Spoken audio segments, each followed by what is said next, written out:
I think we're going to have some more people trickling in, but in the meantime, just want to say welcome to everyone. This is the 10th SheSays event. We've had the second online one. Wow. We're super excited to have everyone. So weird. I do miss our actual events where we can see people and hug people and have a glass of wine in a room full of bodies, but that will happen. That'll happen. We're so very lucky tonight to have some incredible women with us. And tonight's session is a follow-on from the global event we had a couple of weeks ago, where we had an Ask Me Anything session on racism. And Pride Maunatlala was the South African representative on the panel. And we're lucky enough to have Pride well, I want to say not mediate. Sorry, that sounds quite severe. Moderate this evening's session. So I'm actually going to hand over straight to Pride so that she can introduce everyone else that's with us. For the people tuning in, you're welcome to ask questions in the chat. We will deal with those at the end. But if you want to just ask a question as we're rambling along, leave them there and we'll get to them at the end. Thank you. Awesome. Thank you. Thank you everyone for signing up. I think this is a rich conversation that we are all wanting to be part of. So I'm really happy you're online.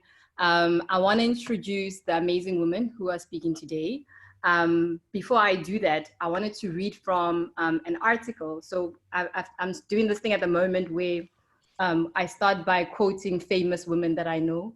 And up till now, we've been quoting the Maya Angelos. But I thought I'd bring it back home to a woman that I admire, Masego Motsugi. She's the managing director for an agency called Grid Worldwide, for those who know her. And she wrote an article about diversity. And she was asked to comment on diversity and what she would focus on. And these were her words that I want to pick out. And she said, you know, I could choose to call out all these things, but instead, I choose to celebrate the women in our midst instead. The reality is that for the foreseeable future, the world will remain patriarchal. And as such, these patterns of discrimination will remain firmly lodged in a way in our society operates. I have no doubt that these things will change in due course. But while that plays out, I choose to celebrate those who are making tracks in our industry. I choose to celebrate women who stand steady and command their worlds and are forces to be reckoned with.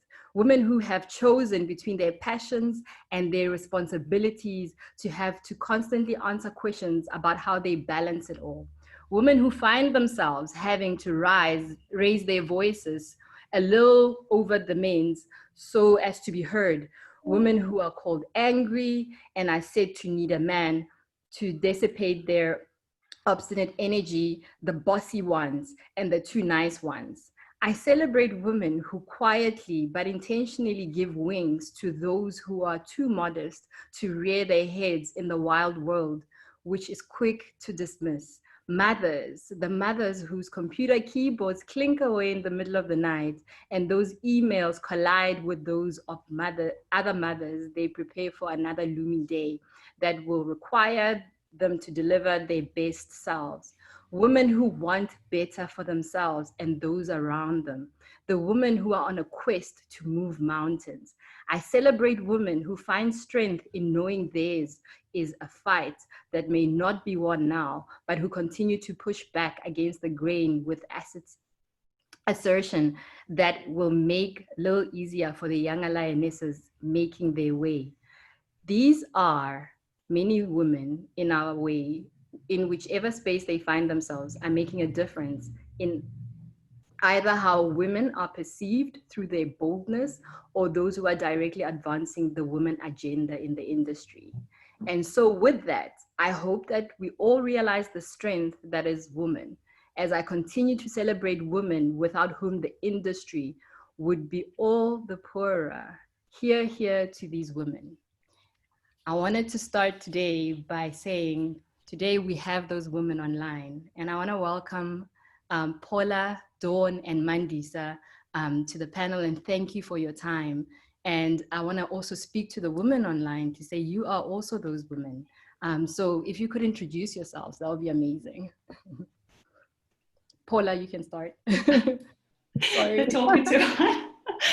Hi everyone, it's so great as everyone's been saying to see so many familiar faces coming through and people still jumping on board, and all the guys as well.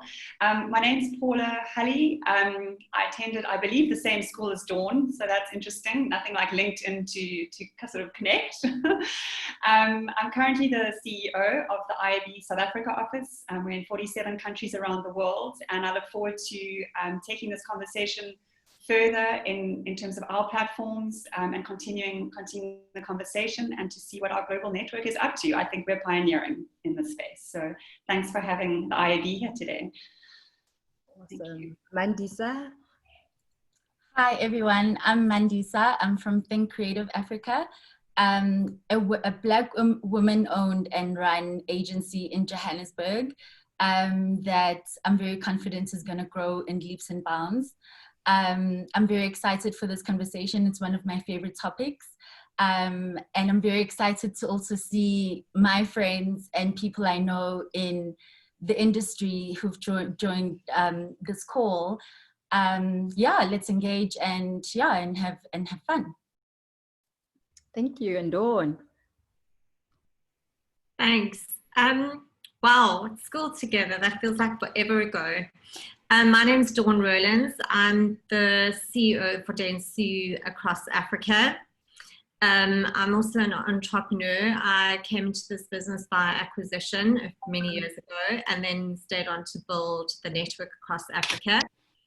I'm really excited about this call because I'm certainly not what most entrepreneurs expect when I visit them in other African markets. They usually expect a man. So I'm really excited to share what we've learned and the knowledge that we've gained and how we've partnered with people across the region. Amazing. It was important to start this conversation, bringing women together, because as we've all seen, the Black Lives Matter movement has been going and building momentum over the last couple of weeks. And the movement itself is about action. And it's about recognizing what are the things that need to change. The angle, the reason why we're talking from a female perspective and allyship is because us as a group collectively also have something else that we are tackling in our industry, which is our inclusion as women. And so it came that we started to realize that somewhere between these two lines, we have to build allyship, but we have to understand what's the connection between all of us and what's the separation that we need to hurdle over through steps of allyship. But before we go any further, all of us are brand owners or we assist brands in some way or help with a consumer conversation. And one of the things that I started to realize as we brought the conversation locally is that local brands did not feel that Black Lives Matter is something that they need to be part of or that they need to engage with.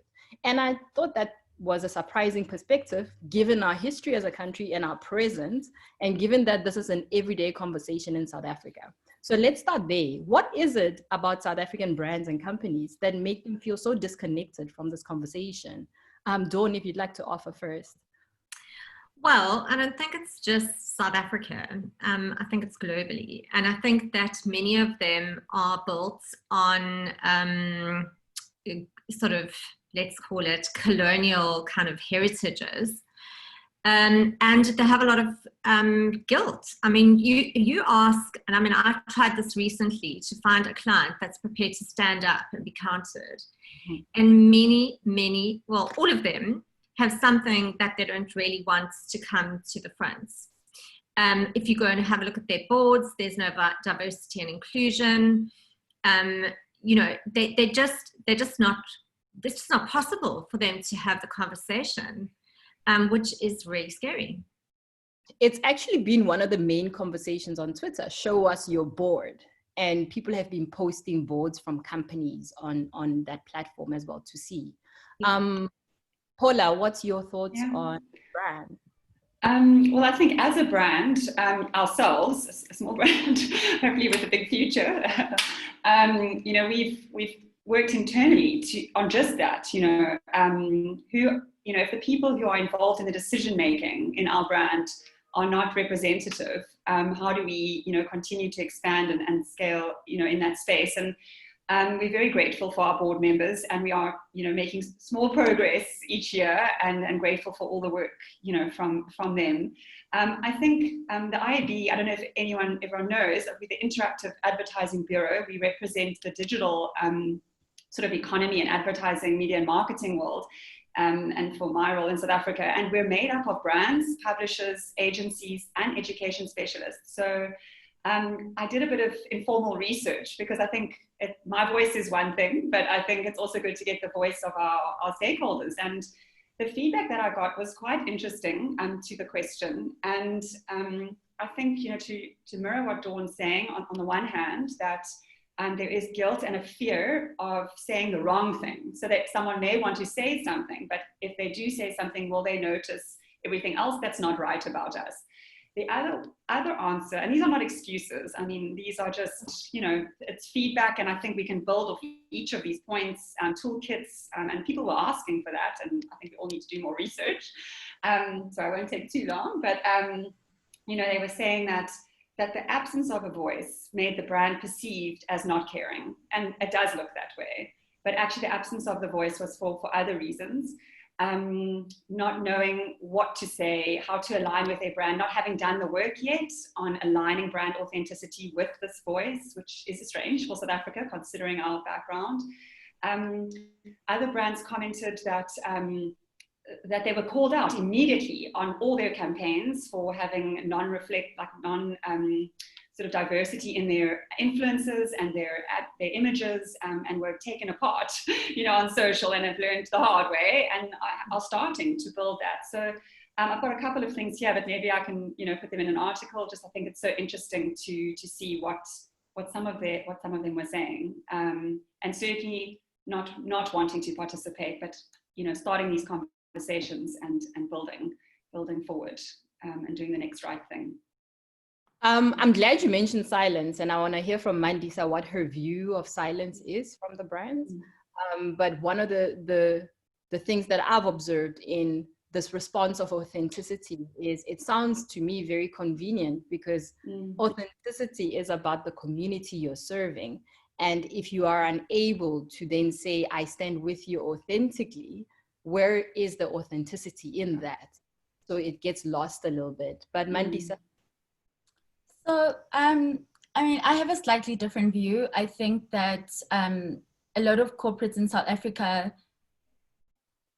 didn't anticipate or don't anticipate that the Black Lives Matter movement would be big in South Africa. And even if we go out and march and protest, especially in this environment, that it would actually make a difference, right? To their bottom line or what have you. I think a lot of conversations have been had over the years around inclusion. So I'm going to speak from an agency point of view and marketing departments, because that's my experience. Inclusion as far as, having, more people of color in boardrooms, more people of color in commercials, that kind of representation.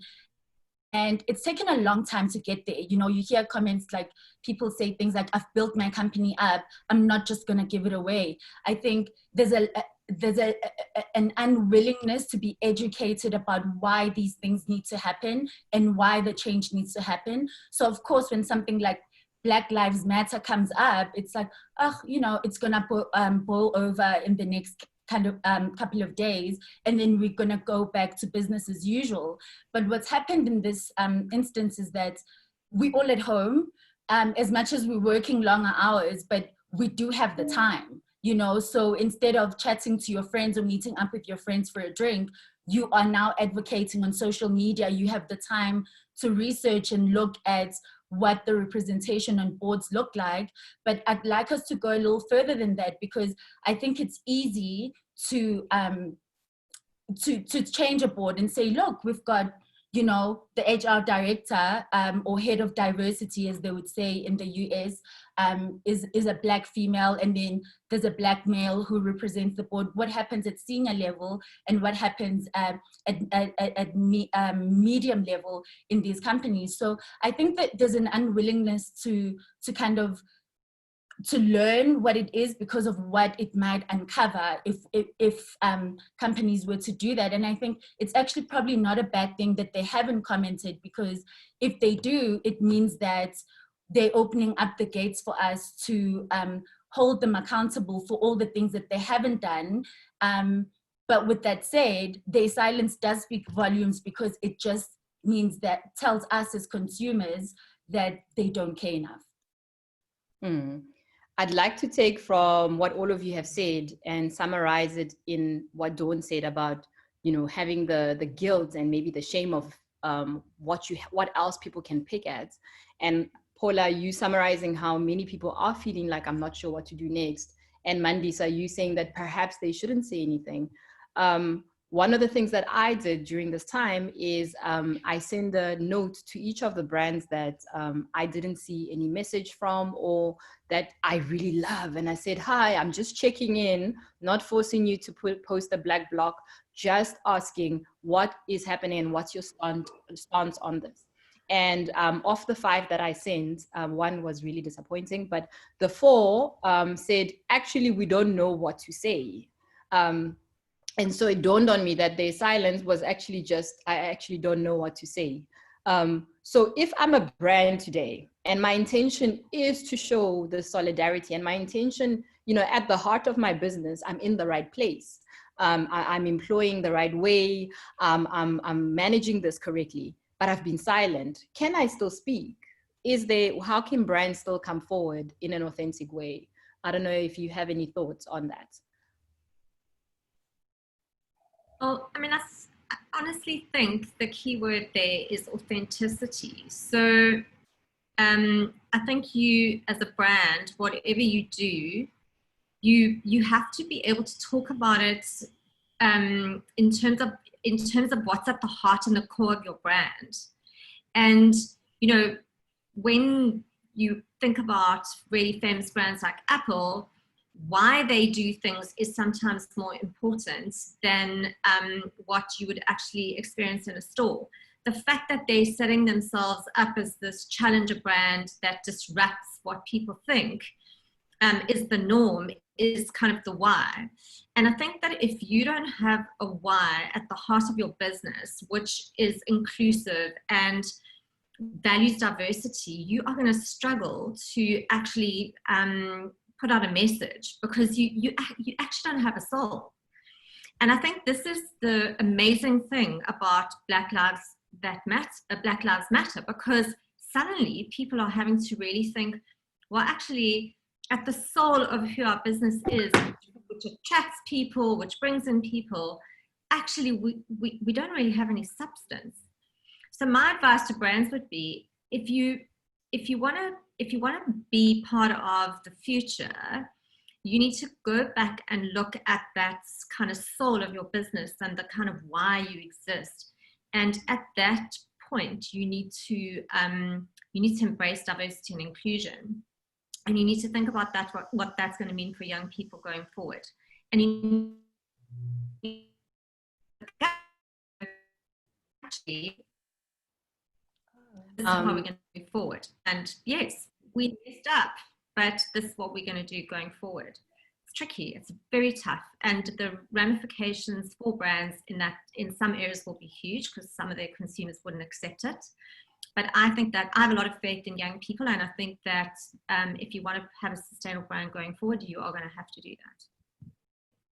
I'm going to be on your side on this, because controversially, I've been asking myself, if you're a brand in South Africa, why don't we let you stew in it and explain yourself? Because I think that's where the answers come out. I mean, it sounds really bad, but what I'm trying to say is, I think what we're all after is the conversation, and what we're all after is the opportunity to ask.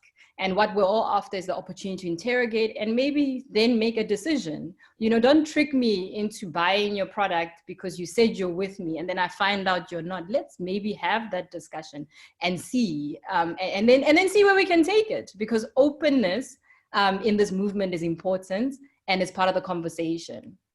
I want to pick up from there and walk into the openness and the conversation among women, and this idea of allyship. The same way brands are having a difficult time saying, you know, where I stand, I've noticed, and many have talked about, when we're in this gender activity and we're fighting for women in seats in boardrooms, we're all loud about it, we're ready to talk, we're posting it, we're demanding it from our friends. And so Black Lives Matter happens, and there's this sudden silence from our female peers.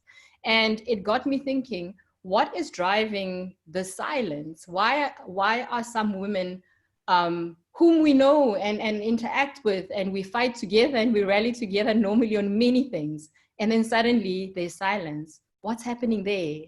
Paula, would you like to keep going on? I'm going to start really small and maybe we can build out. But for me, I'll start personal and I can build it out to maybe the experience in the industry. But you know, I often see, let's say there's a panel of speakers at an event, or there's something not quite right. And, you know, you mentioned emailing the brands and just asking, like, what are you thinking? And I don't think many of us think that that small step will have such a big impact, like an email.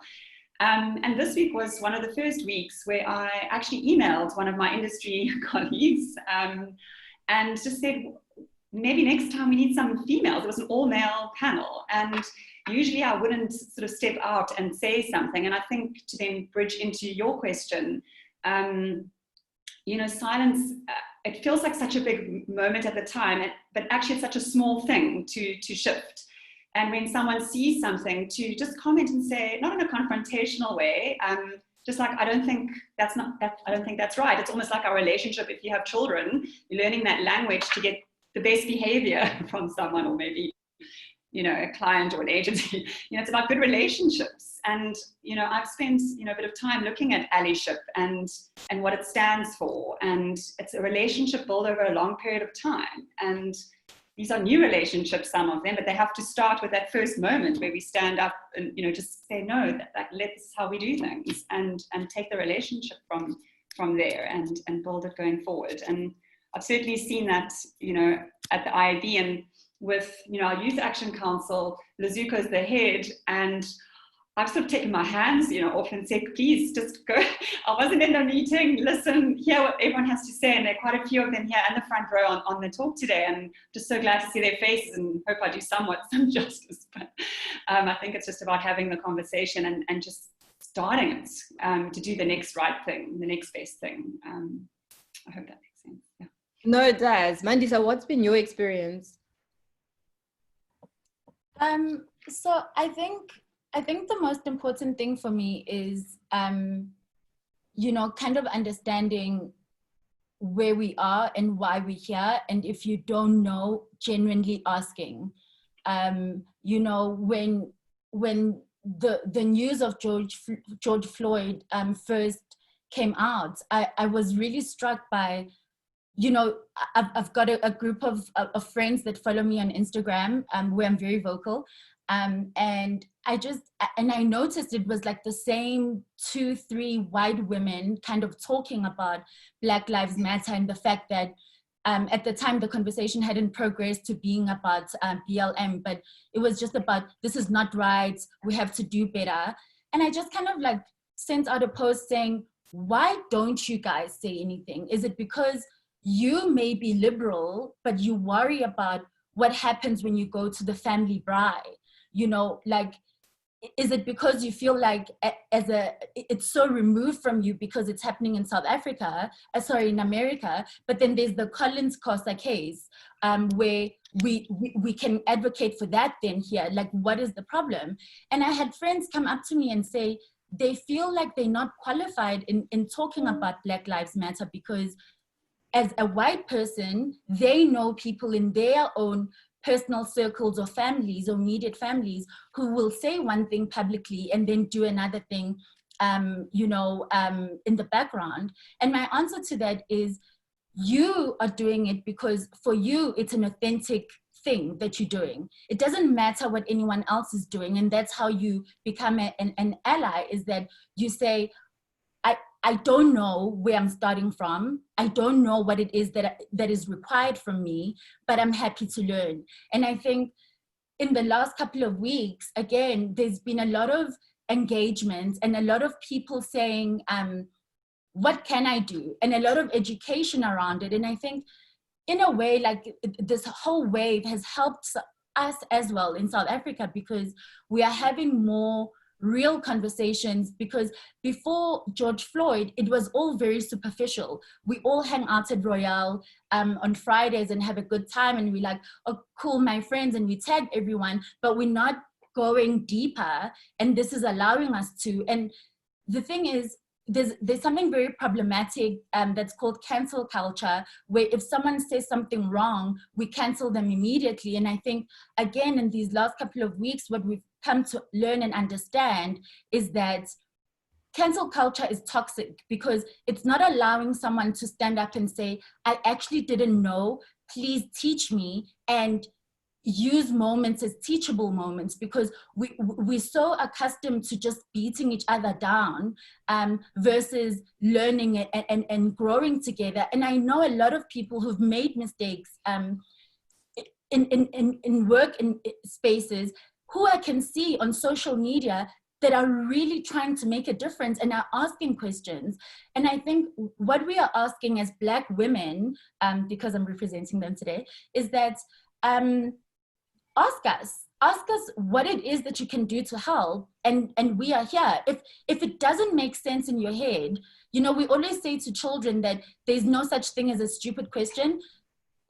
There really isn't when it comes to this, because we understand that you are coming from a place of wanting to learn. Because in the same way that men don't understand patriarchy as a privilege, I do think, maybe this is a controversial statement, but I don't care.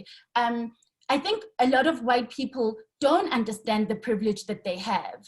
And the minute you take a step and you say, educate me on why I don't get it that someone is always late because they're taking taxis, educate me, versus coming from a place of judgment, then I can sit you down and explain, But that's what it is. Ask the questions. If it seems silly, ask someone that you feel like, okay, maybe they won't judge me as much, but just ask. We're here to help. And this is part of it, is that this is why we're having the conversation. I like that opening up of asking and conversation. I think if anyone takes away anything, it's that this action is gonna require that conversation, that openness, and the bravery of asking. If you think you're being brave by asking, believe you me, we're being brave by answering, because there is a lot of fatigue in the conversation as well. Before I go to Dawn, I wanted to share, as you were talking, something that I was explaining to someone this week, is that because you learn activism very young when you're a Black woman in South Africa. And so you get so used to being in an activist mode with many things, but you also get fatigued. So things that you see don't shock you as much.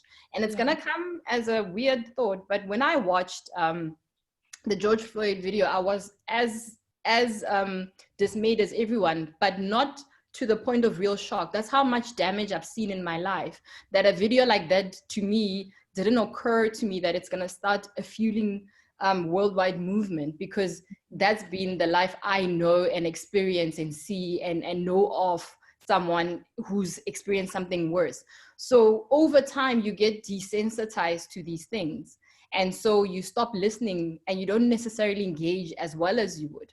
So for everyone who thinks that we also know everything, I don't know everything either. I'm also experiencing much of what everyone's experiencing as I go. I'm calling other woke girls and going, hey girl, hey, I saw this thing, how must I feel about it? Because I've also lost some feeling in myself over the years about things that I'm supposed to care about.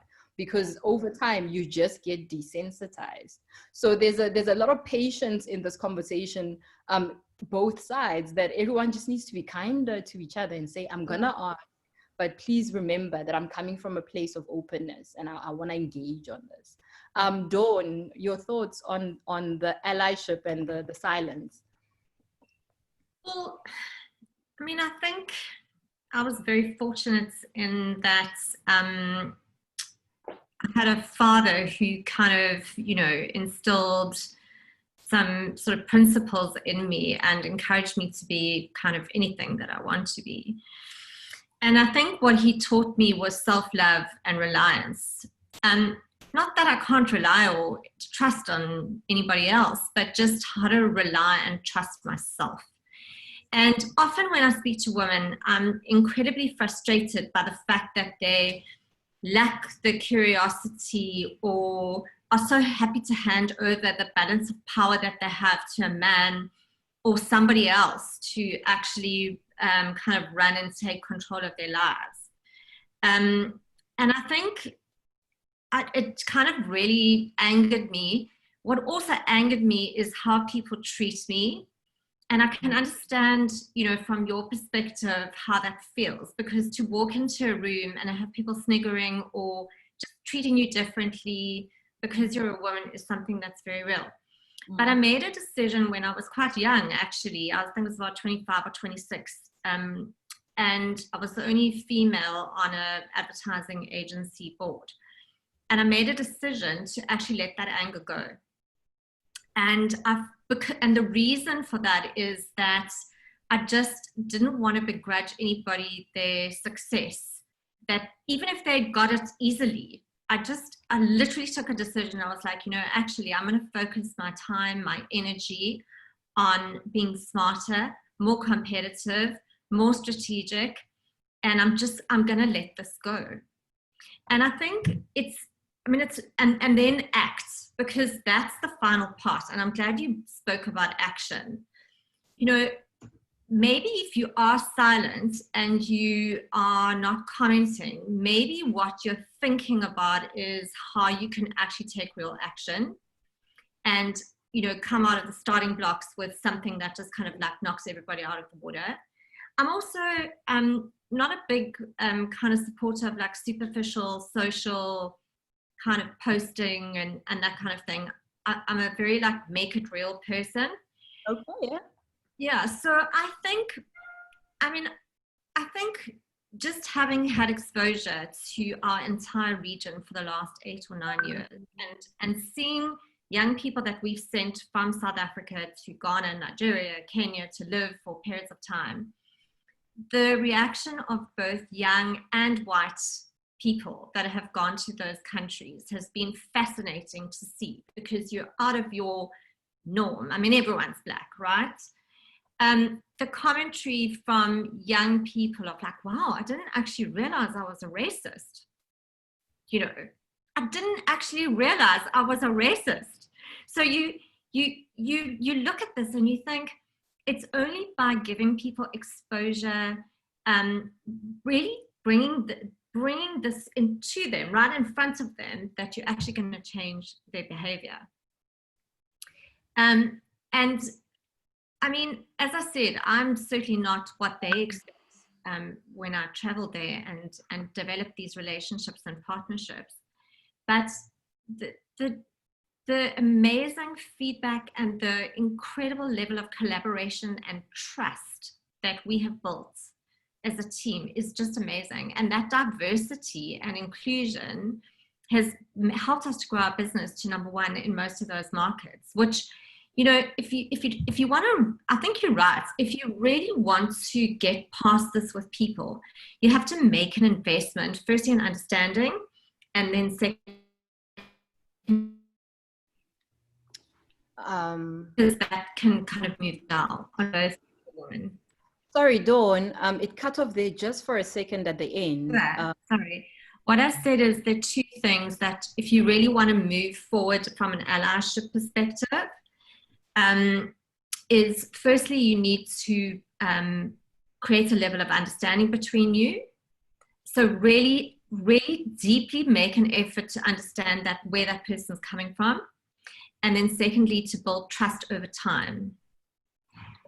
Okay. So it's long, it's hard, but it pays dividends. So the best place for us to get into action is in leadership, because I think the most damage happens at work. You know, I always say work is the place where, even if people are discriminating at you at home or whatever, work is the place where your hands get to show the world what you're about. So when you're experiencing discrimination at work, it actually is the most painful in a way. So I think we can start our allyship conversation of action in the workplace as leaders. But before we do that, I want to land a concept on the table just based on what Dawn was saying now. There's, what's the book? Man, I don't like misquoting, but in one of the books I was reading, they were saying that there's only really two sides. There's racist or anti-racist. And the reason the book says that is you almost need to imagine yourself, all of us on the call, all of us have some level of discrimination to a group or of some sort. So think of it that way. So in each one of us, there is a level of discrimination and racism. So you are either racist or you are anti-racist. And the anti-racist is actually what we're all looking for, which is the active human in you that wants to find my personal bias, things that I know create bias in me when I see them, and then address those things, because that's actually where that shift and change starts. And if you're not in the active of removing bias, then you're missing a big part of the world, which is that we need to remove racism as a whole, just from everything. So as we walk into the workplace, what can we as leaders in the workplace start doing or continue doing or do a lot more of to build this allyship? There's so many layers to this, because there's what I call the public and the private. In the public, there are many things we can start talking about, which is hiring in a diverse way, hiring Black, nurturing talent, and those things that our policies help us doing. Then there's the next layer, which is what are more interpersonal things that people can start thinking about to break this barrier and start the conversation, or admit to something wrong that has happened and start redressing some of those scenarios. I think for me, the place where it always pained me the most was when my ideas were not heard. And in those moments, I knew it's because I'm a Black woman. I knew it was because that idea was because I'm a Black woman. Those small examples are actually the ones that mean the most, as opposed to, did I get a bursary because I'm Black? That's something that's kind of, there's a public environment. It's the personal things that almost start to hit home a little bit. Mandisa, do you want to maybe give some examples for yourself that you want to contribute? So I think for me, how we can start doing things differently is that, firstly, there are policies in place, so you have to hire according to those policies because it's mandated, right? But I think when you hire someone, you mustn't hire them because of that, right? You must hire them because of their skills and their credentials, right? And because you can see that they fit into the culture of your business, and they can help your department, your business grow in the direction that you want it to grow. So I think if you start hiring from that point of view, when Mandisa is sitting in a boardroom and has a point of view, it becomes difficult to dismiss her because you actually hired her for the right reason and not because she's Black or because she's colored or Indian or whatever the case may be, right?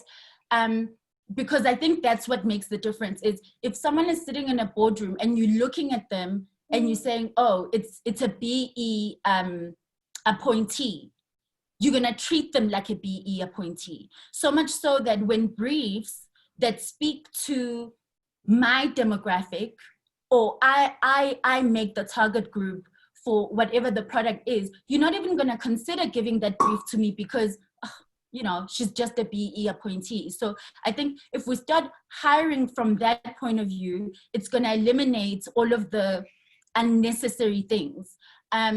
And I think what I always say to my friends, I do, like we have a lot of these conversations amongst ourselves, is that the role of a leader is to bring people up with them at every opportunity that they get, right? So whether you are an AE and there's an intern, if you feel personally responsible to grow the people under you and the people around you, and you know that you've got that influence, use it, right? So if you know that Mandisa is interested in X, Y, and Z, and there's a client who does that, connect them, because you don't know, like, that grows people, you know. Bring them into meetings. Sometimes people can just sit in a meeting and just kind of see how people interact in a boardroom, see how people interact, or how things are done when you're on set or if you're recording. Those little things go a long way, because it gives people perspective and they want to work harder for you. So I think if we change our point of view when it comes to why we're hiring Black or people of color or women, and we start saying, okay, I want a candidate who's got all of these, but they have to be this as well. It changes things. But also, you know, giving yourself the responsibility as someone who's a leader, as someone who's a manager, to say, I haven't done a good enough job if the only thing that's growing is the bottom line, but I can't point to 2 women this year that I've engaged with for an hour and had a conversation about them, with them about their growth, or, you know, whatever the case may be. It can be someone who's not in your department. It can be the receptionist. It can be anyone. If I haven't spoken to anyone about their growth in this quarter and what they're wanting to do, even if it turns out that they want to be a writer versus being a brand manager, are you really doing the job? Because I always say that as Black people, we have the responsibility to show up for the whole community every time that we show up. As women, we have the same responsibility. We have to bring other women up with us as we go higher. I really like that notion, Mandisa. Can I challenge one of your points with a thought I'm having, and then you can help me walk through it slightly on Sure. the hiring the talent? So I'm of the opinion that I get hired because I'm really good at my job. So I walk in with that confidence. I'm like, oh yes, I'm doing the things. And I find that the people that I interact with who are challenging me because I'm a Black woman don't necessarily challenge me because they don't believe I can do it. They just still challenge me because I'm an EE hire. And I know it's such a complex thing to walk past, because I'm like, you know, the two, yeah, it's a bit confusing. So what I mean is, even with my skills on the table, even with my clear, you know, I'm totally patting myself on the back throughout this entire conversation, all of the things that I'm doing, the teams that I'm interacting. So the leader who's hired me may know that I'm definitely the right person, skills and all of that. The reception I'm receiving from the group that I'm being merged into is that I'm an EE hire, as an example. Is there a further step for leaders that they need to take beyond hiring that person? And I'm not saying walk with them all the way and hold their hand, feed them to the team, but is there a bridging moment that needs to happen further than just, okay, she's the best one, here she is, okay, all of you, good luck and go do something? Because in many of these environments, it's always still one woman, one Black woman at a time.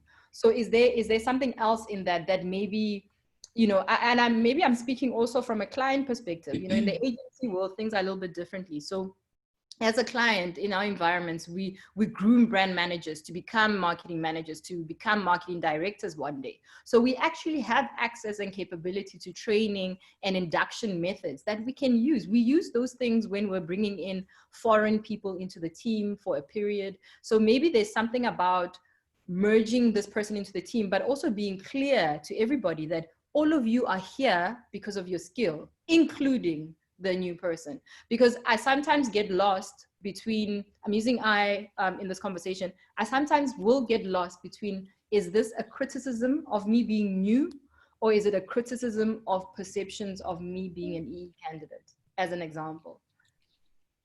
So I've never thought about it until you actually said the point about what can you do as the person hiring the person to make the rest of the team understand or get them on the same page. But I think it's a very important thing that people understand why you are there, you know, why you are hired, that we understand that we've now acquired, let's say, for lack of a better example, government business, but you're not necessarily hired as a Black person because you have to engage with government business. You're hired because you're really, really good at your job, but you're also the best person to handle this business.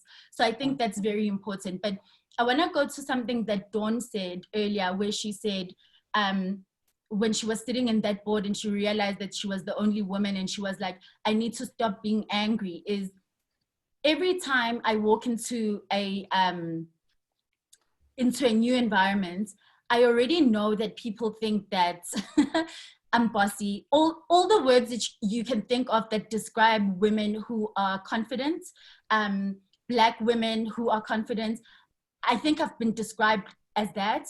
It used to bother me. It doesn't bother me as much anymore because I did what Dawn did. And I just said, I'm not going to be angry about this. I'm just going to show them, right? Sometimes showing them takes out more from you than from them who are bothering you. But I always have this thing in me that I am going to show them and prove them wrong. And because I know myself that I was hired, I always also go in with the belief that I'm hired because I'm good at this, is you always end up turning them over because they can see the value, you know, they can see your contributions. I fight to be included in everything. The other day, someone thought that I was a producer because I'm literally in every conversation. I'm talking to everyone because I want to know and I want to learn. If it annoys someone, that's their problem, but I'm learning and I'll know the process from the beginning to the end, right? And I think as a woman, that's generally what we have to do, is that we always have to go over and above, because if we don't, and you just take what you're given, which is nothing, you won't get far. And I know that not everyone has the same kind of confidence, and that's why we're having this conversation, is that if I can see that Pride is struggling with something, that's part of the conversation that I was talking about, to say, listen, when this happens, don't let it get you down. This is where I come from. This is how I tackled it. Maybe this is how you can approach it from your end as well. I like that. Paula, I think you were mute. Your thoughts on what, as leaders, we can start applying over and above what we do for allyship? Well, I think maybe in continuation of what Mandisa is saying, it really resonates with me around, you know, there are lots of hundreds of great people doing great things, proactively leaning in. And I think maybe to shift the conversation, as per Mandisa's point, to like, what is working? Where are those moments? How did it work? A lot of the brands who were feeding back to us, you know, on some of the questions that I shared with them, was saying, how can I learn from where it is working? And to share the stories of all our personal stories of the people we've worked with in the moments where that click has happened and the opportunities have been available and delivered. So, you know, I think those are the stories I love. That's why I love my job. And it's not only creating the moments, it's actually the moments that are happening to me, and I'm sort of just helping that go forward, because they're just such incredible people. And yeah, leaning forward, I think, is such a big thing. And I know it's been overused a lot in the female territory. I won't say it again. But what I've noticed is that I work in a volunteer business. So there are only two of us ladies who are sort of paid at the ID, and then it's volunteers. And the volunteers that just step in because they're passionate about the work, they lean forward, they rally other people, there's no ego involved, that's when the work gets done. And maybe we're not sharing enough of those stories to show that it is possible, it does work, and that behavior that has been diminished or we've apologized for, you know, has huge progress, and they're great stories that we can share, that can help others to learn how to do the same.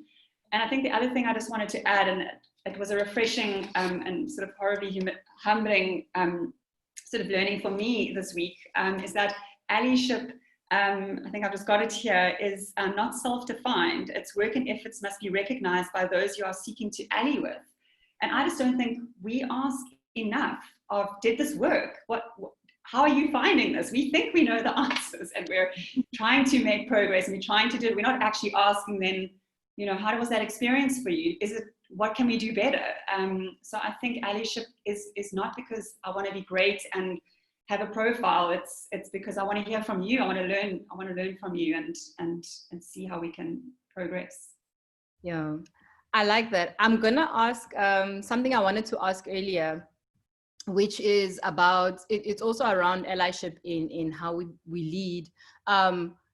You know, somewhere in our movement as women forging ahead, and I said earlier that the Black woman got left behind. It's almost like our makeup of diversity in South Africa has shifted into the same seats for the boys, and then a couple of seats for the Black boys. And by Black, I mean the little mix, and then one seat for women, and then the white woman gets the one seat. And then suddenly, over time, you start to see this diminishing picture of Black women on boards, on panels, on, interesting enough, I was saying on panels, if it's women panels, there's a lot of Black women ready to take up the fight, and you see it. And then as soon as it's an industry panel, no Black woman. And industry panel speaks to techniques, speaks to technical knowledge, and suddenly, you know, you start seeing the slight movement of Black women into panels that are about emotion and less about, you know, the technical speak of things. But where I'm going with this is there's a tokenism that starts to happen when we need Black women in the room. So earlier I was saying, you know, there was a question as well about in the US, there's a tokenism of Black women becoming the head of diversity. And when you look at boards in South Africa, it's the HR head is always the Black woman, if that's the case. So we don't necessarily get to handle the money. So I'm glad the CEO is on the call here. But where I'm going with this conversation is, how do we start to call out those moments, because that is part of allyship, to say, no, hold on, I don't want the one seat, I want more seats of other women with me. And I think, you know, I'm not sure what the risk to the woman in the seat is, but there's something there about allyship and making sure that there's more seats for more women. What does that perhaps look like? I don't know if you have any thoughts. Many thoughts. I think you know, earlier on you were saying, you know, Paula, you were saying, look, you know, I kind of like bring it up, but I try and be diplomatic. I think the days for diplomacy are kind of like over. I mean, I'm very direct about it, especially in markets like, for example, like Nigeria, which is an incredibly masculine driven environment and market, where like now we have 40 of the 14 top people in our business, 8 of those are women. And there's a complete shift in perception. And I think if you speak out, offer a solution, and then you empower people around you to actually take on these challenges, you will get results. And it's about being a compassionate leader. It's about sitting in a room and watching people that potentially want to speak out but don't have the courage to question it. Say, oh, you know, yesterday we were discussing this and you had a great idea. Why don't you share it with the team? I think it's worth investing in. And it doesn't matter whether you're Black, whether you're white, whatever. The point is, if you're a compassionate leader, that would come naturally to you. So I think often the kind of poor leadership almost gets people's racial issues actually cover up the fact that they're actually a poor leader, to be honest. So I think, you know, if you want to ally, and you've got to be outspoken, and you've got to drive an agenda, and we've done that unashamedly. I don't care. You know, if you've interviewed 5 people and all 5 are men, I want to know why you've interviewed 5 men. I also want to know why you didn't hire those. To go back to them, we need to give them the feedback. Say, look, you weren't hired because actually you fell short in the following areas. Work on this. Here are some courses. You know, keep growing yourself. Come back to us. We like you. We want to work with you, but you fell short here. And if you don't offer that feedback loop, you're basically doing the person a disservice. And I know it takes a lot of energy, but it's worth it. I mean, if I look at how we've empowered our business across the region, just it's worth the effort. I'm so glad you spoke about energy, because I have a question that came from the panel, from the audience. What about women who are tired? Tired of proving themselves, tired of doing the emotional labor, for the men on the team, tired of having to prove themselves, because we're all tired. How do we re-energize? How do we fill our cups? What's going to help in this? What about the tired woman? I can take this one. Because I'm a tired woman. So the reason I'm taking this one is because the last 3 weeks have been a very reflective time for me. And I did notice not my depletion of physical energy, but my depletion of the willingness to explain and the willingness to point the obvious and so on. And also the willingness to remind, because this journey is also about reminding. So to the women who are tired, the general women who are tired, this is the time where your exhaustion is actually good enough to be the story. The reasons you're exhausted are actually part of what you should be telling people. You know, if you have to say, I'm tired, but let me tell you, do it that way so that everyone can actually recognize the fatigue of this conversation.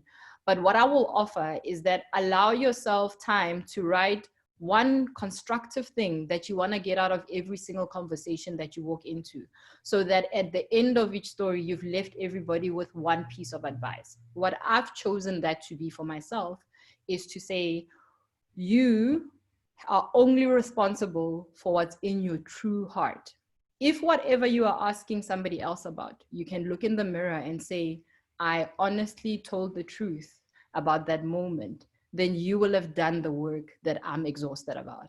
Because, you know, if you're going to go into conversations about how do I help with the racism, or how do I help you as a woman get ahead, but I haven't authentically looked myself in the mirror to say, am I doing the work? Then my exhaustion means nothing to you. So I'm asking all of you to not be untired. It is a tiring time. Take care of yourself mentally, emotionally, what you need to do, all your steps.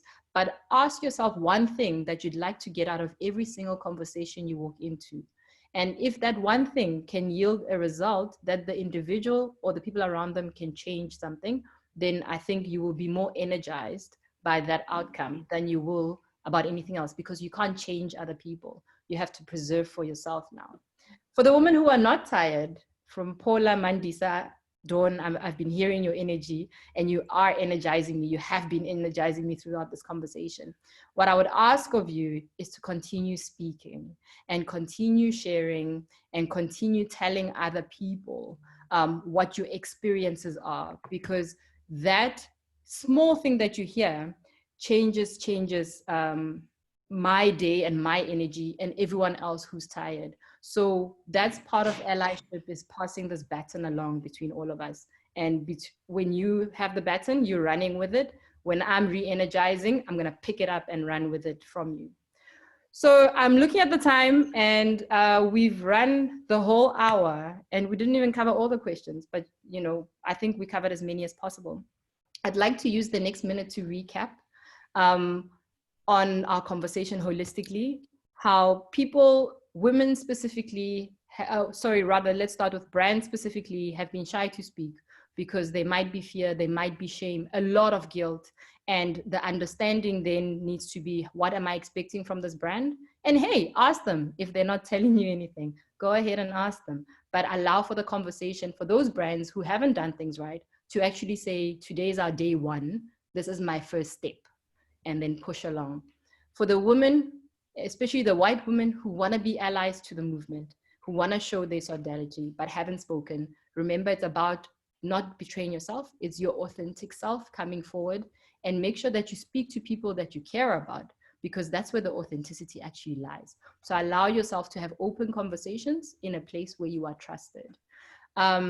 For our next part that we spoke about, which was about how can we build this allyship in leadership, what's been coming up in the conversation has been about, one, there's a part for the company and the leader, but there's also a part for self, where you have to say, I'm not going to be angry. I'm actually going to push ahead with what I'm here for. And for the leaders, make sure you hire well, make sure you represent well, and make sure that you cover everybody's steps, you know, from the person you've hired to the person, to the people that you're introducing them to the team to. And that's how you build great teamwork. And love what Mandisa said, your role as a leader is to take everyone with you. And lastly, to Dawn's words, the days of diplomacy are over. You have to pick a side. We're not on the racist side. We're on the anti-racism side. We're not on the sexist side either. We're on the anti-sexism side. Think for yourself what kind of world you want to build. But this is the time where the true equality of many things must come forward. What an amazing conversation. Thank you so much, Paula, Mandisa, Dawn, the SheSays team. I don't know if you have any closing words that you want to share. No, I can't possibly add to that. Thank you so much, everyone, for your time and your wonderful insight. You really are a group of very impressive women. Thank you so much for your time. Thank you. Thanks, Ananda. Thank you. Bye. Thank you. Bye. Thanks. Bye, guys. Thank you. Amazing, amazing panel and great comments. And thank you for sharing a lovely evening with me. Thank you. Thank you.